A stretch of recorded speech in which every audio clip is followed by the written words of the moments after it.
It's an epidemic. It's easy to get sucked into that world. And then once you're sucked into that world, you feel like there's no escaping it. You feel threatened. You feel like you're going to betray everybody in that situation if you try to escape it.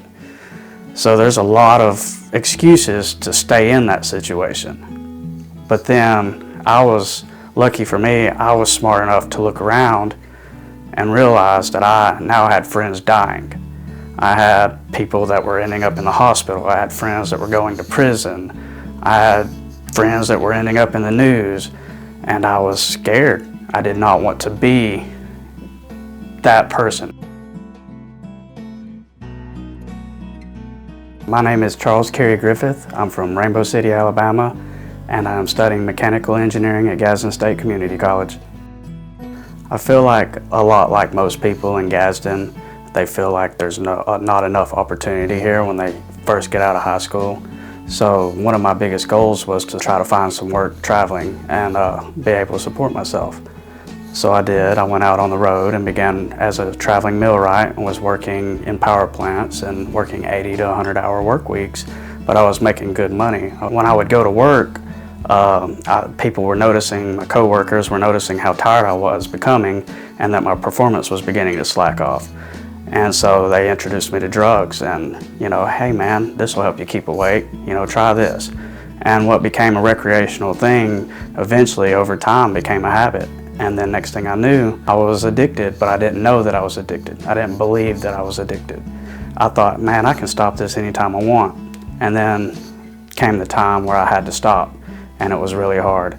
And so when one of my best friends died, well, that was one of the biggest wake-up calls that I could have had, because now I saw how fragile life could be.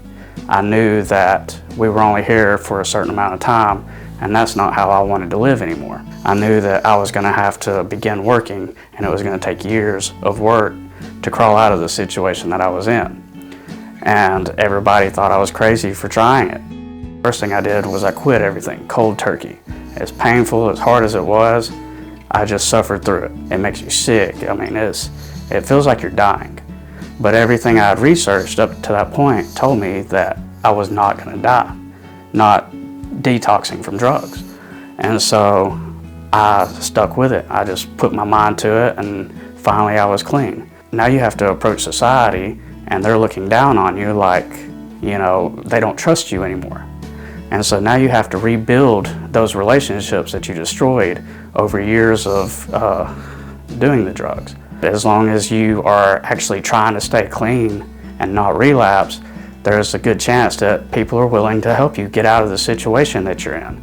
But you really have to want to help yourself before anybody else is going to help you.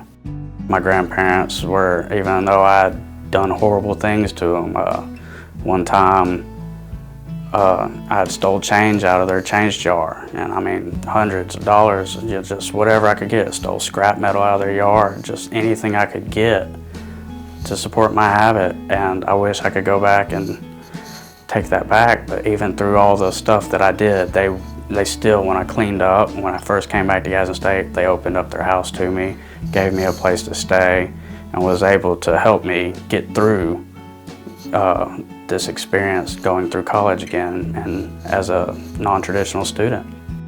And I took a job over at Tennessee Aluminum for $10 an hour, scraping metal.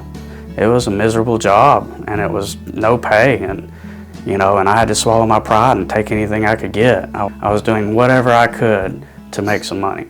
But I was able to put this money away, and then I was able to quit that job, and I was able to come to Gadsden State. And when I got to Gadsden State, I saw that the community was more embracing of people bettering themselves. I started seeing that there was a lot of people like me that had come from diverse backgrounds, that had come from hardship, and my story is not even as intense as many of the stories I've seen. And that inspired me even more, because now I'm around these minds that want to do better with their lives. And so I became fully involved. I became a full-time student. I set some goals for myself, and I started to get involved in the community. I was able to become SGA president. I was able to become involved in the Honor Society, and I started joining these clubs, and it kept me engulfed in this this positive world where I actually felt like my contributions were beginning to matter. And so now I'm going after mechanical engineering. I'm hoping to get scholarships to go to Alabama so I can become probably one of the best mechanical engineers I could possibly be. And I look back at 5-6 years ago when I was at the very bottom looking up at how far, and I still have a long ways to go. I'm not saying I'm there, but I look at how far I've come and it's incredible. I cannot believe that I made it this far, because if you would have asked me then, I wouldn't have thought it was possible. The greatest impact would have to be Melissa Davis. She is one of the strongest women I've ever met, and just the amount that she puts into her job, having her kids and her family at home, and the opportunity that she tries to provide for the students that deserves it at Gadsden State. She has just been a huge inspiration. Kerry started working for Student Support Services as a tutor about 2 years ago. He had started back to Gadsden State and did very well in his classes and had joined our program, and then decided he wanted to tutor for the program and get some money. So just right off the bat, Kerry impressed us because he's a non-traditional student. His priorities are a little bit different than a traditional age student, and he can tutor anything because he's a bright guy. So that was definitely an asset for the program. But then what he brings to the table that's different than other tutors is he invests in a student. He wants every student that he tutors to do their very best, and he expects that. And the students do. They know Kerry expects it. They don't want to let him down. So the students who are on Kerry's schedule don't cancel. He's wonderful.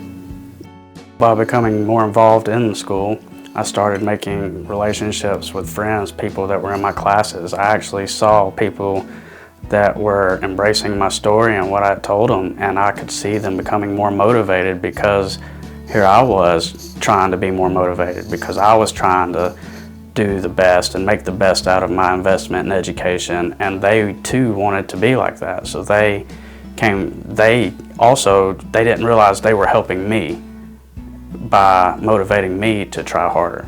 And so that inspired me to want to help them as much as I could. So I started tutoring. I wanted to be able to pass down that anybody could do this. It's not some special gift, but if anybody can do it, if you put your mind to it. It's changed my life. It's something I'll never forget. What is the greatest thing you've taken out of what you've been through? The greatest thing that you would share with someone else, if you could talk to someone who is in a similar position as you were then. You're gonna be okay. You're gonna make it out. My family, I should have listened to them more. I should have accepted their help when they were trying to help me. I didn't believe it at the time. Don't hold resentment to your friends. They just don't want that around them. They just didn't want it to be around them, so they quit talking to me also. And it's not their fault, it was my own. I shouldn't have brought it to them. And, you know, I wish somebody would have grabbed me and told me it was going to be okay. But at the same time, if it wasn't for the hardship and the hitting rock bottom, absolute rock bottom, not knowing if you have anything to eat, not knowing, you know, stealing food, it was that woke me up. I hope that there's somebody out there that might see this message and understand that they can get out of it. I want them to feel inspired to it. I want them to know that there is hope to get out of it if they want to. You are not what other people think of you. You are what you think of yourself. So even if people remind you constantly that you messed up, it doesn't matter what they think. They are only a part of your story. Your story, you're the only one that truly knows your entire story. And so you can be anything you want to be. It's just how you want the rest of your story to play out.